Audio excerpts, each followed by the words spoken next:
গাঁজা যে খায় না তার তো জ্ঞান নাই, তারা তো অর্ধজ্ঞানী। ফেন্সি তোমার হলো রোপণ হয় না, মদ রোপণ হয় না, হিরোইন রোপণ হয় না, গাঁজা রোপণ হয় আল্লাহর তরফ থেকে। গাঁজার একটা ঐশ্বর্য আছে।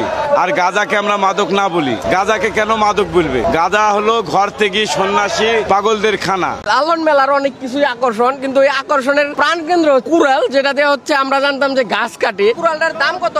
50 টাকা। এটার কাজ কি? সিদ্ধি কাটা। গাছ যত ছোট হয় গাছপালা কাটার যন্ত্রও কিন্তু ছোট হয়। এটা হচ্ছে ওই ছোট গাছপালা কাটার ছোট যন্ত্র। আচ্ছা, এই যে আপনার মুখটা যে বড় হয়েছে, দাড়ি বড় হয়েছে, তলেও কি বড়? আরে কয় কি, এখন বর্তমান বালের কেজি কত জানেন? বর্তমান বালের কেজি 18,000 টাকা। আমরা কোনোটা হালাই না, কারণ সবকিছুর ভিতরে আমাদের বরকত আছে।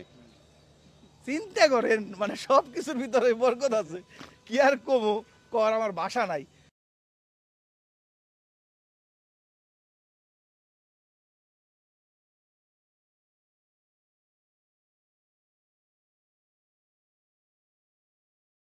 যদি ভুল চোখে পাই তাহলে পরে আসে। আমি আপনাদের অনুগ্রহ করে অনুরোধ করছি যে তা ওই ভ্রান্তি রূপ মহাদেবীর পায়ে অর্পণ করবেন।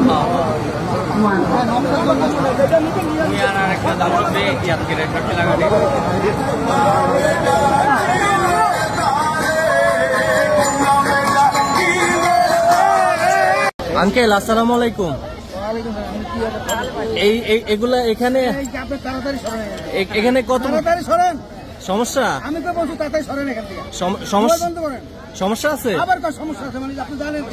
ও আচ্ছা, না আপনি জিজ্ঞেস করতে। আমি বলছি আপনি জিজ্ঞেস করেন, তাড়াতাড়ি জিজ্ঞেস করা যাবে না? না না।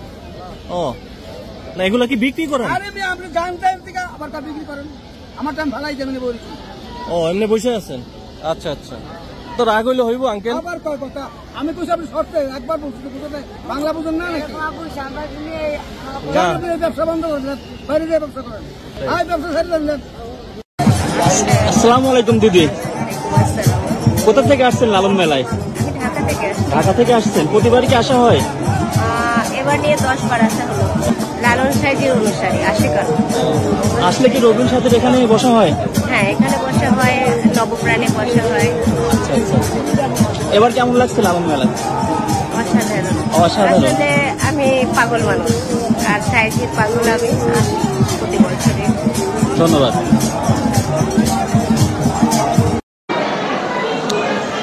আমন ভাই, আপনার এই ঝোলার ভিতরে কি?